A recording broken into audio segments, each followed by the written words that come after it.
Sentence de Cheikh Ma'rouf Karhi. Ce compagnon assidu de la parole de Dieu, cet ami pour lequel il n'y avait pas de mystère dans la voie de la vérité, cet esprit délié dans les secrets de l'amour, lui qui possédait tous les arcanes, le cheikh d'un grand nombre de disciples, ce Ma'rouf Karhi, que la miséricorde d'Allah soit sur lui.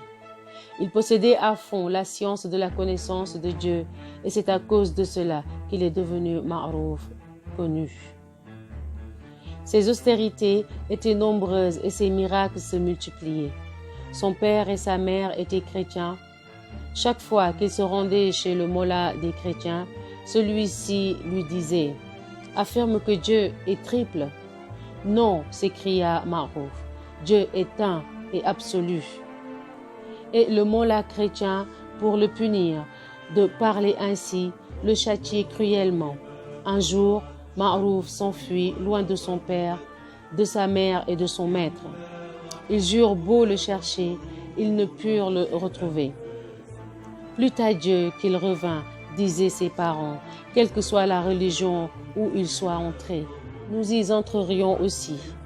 Quant à Ma'rouf, il se rendit auprès d'Ali ibn Moussa al-Riza et se fit musulman.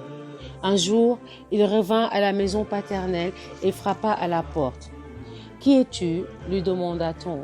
« C'est moi, Ma'rouf » répondit-il. Sa mère l'ayant fait entrer, elle et son père lui dirent « De quelle religion es-tu » ?« De la religion de Mohammed, déclara-t-il.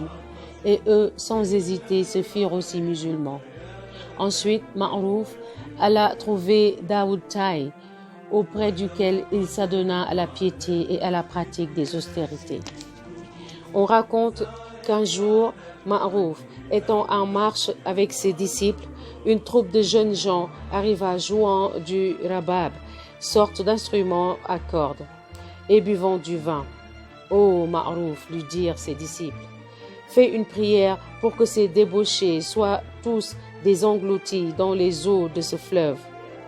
Lui, élevant les mains au-dessus de sa tête, s'écria « Mon Dieu, de même que tu leur as donné dans ce bas monde la vie joyeuse et agréable, accorde-la leur également dans l'autre monde. » À ces mots, les disciples, n'en pouvant croire leurs oreilles, lui dirent « Quelle étrange prière tu as faite, Ma'rouf ?»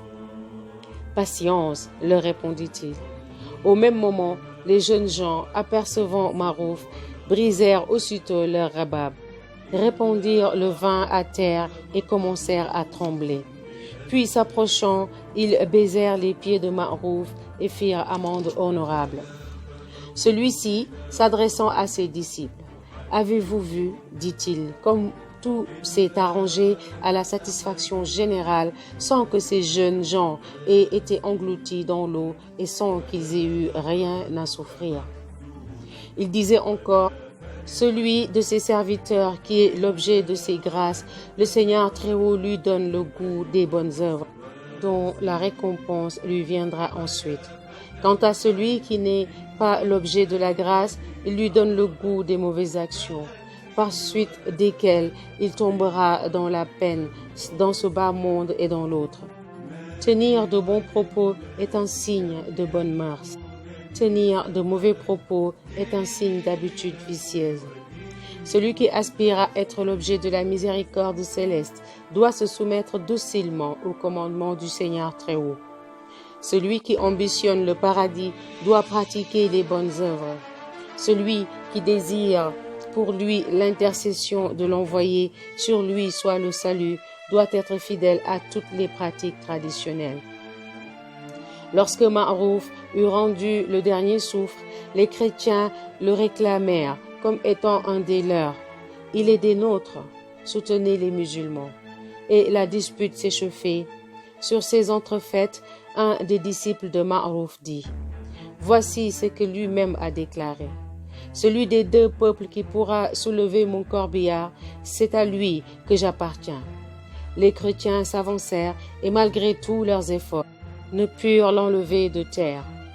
Les musulmans, eux, le soulevèrent facilement et déposèrent le corps dans sa dernière demeure. après avoir récité sur lui les prières des morts. Sari Sakati vit Marouf en songe et lui demanda comment le Seigneur Très-Haut l'avait accueilli. Marouf répondit: comme j'avais renoncé à tous les péchés et que j'avais purifié mon cœur de toute affection pour ce bas monde, le Seigneur Très-Haut m'a fait miséricorde et m'a lavé de mes souillures. Mashallah. Sentences prochains seront de Sari Sakati. Qu'Allah les agrée tous.